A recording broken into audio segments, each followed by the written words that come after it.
আসসালামু আলাইকুম। আজকে আমরা দেখাবো এসপ্রেসো ভিভিএম মেশিন। তো আমাদের কাছে দুইটি কালেকশন আছে আপাতত। একটা আছে ব্ল্যাক ডায়মন্ড, যেটা আমি দেখাবো, এটা আমার সবচেয়ে আকর্ষণ।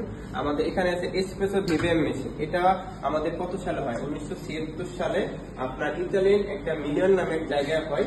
তো আমি এটা নিয়ে বেশি কিছু বলবো না। আমার কাছে একটা আকর্ষণীয় মেশিন আছে এসপ্রেসো ভিভিএম এর, আমরা যেটা ব্ল্যাক ডায়মন্ড বলি। আমি কিছু দেখাবো।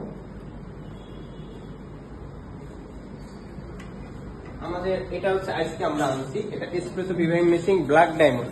এটা ব্ল্যাক ডায়মন্ড আসলে আমরা মজা করে নাম দিছি, বাট এটা আসলে ডায়মন্ড। এটার প্রাইস সবকিছু ডায়মন্ডের মতন লাগে, তো সরাসরি দেখলে আরো গর্জিয়াস লাগবে। আবার আপনার বাস্তবেও বলতে পারেন এটা সৌন্দর্য একদম অথেন্টিক। এটা সৌন্দর্য দেখেন, এটা আপনি যখন সামনাসামনি দেখবেন, দেখতে আপনার একটা গর্জিয়াস ভাব।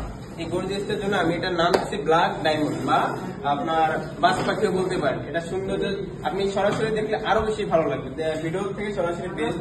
আর এটা আমাদের কত সালে কোথা থেকে হয়েছে জানতে হবে। এটা আমাদের ইতালিয়ান থেকে আসা, আমাদের বাংলাদেশে একমাত্র আনে, নর্থ ইন্ড একমাত্র আনে। এটা ইতালি 1976 সালে ইতালিয়ানে একটা মিলিয়ন নামে এক জায়গায় এটা হয়। তো থ্যাংক ইউ।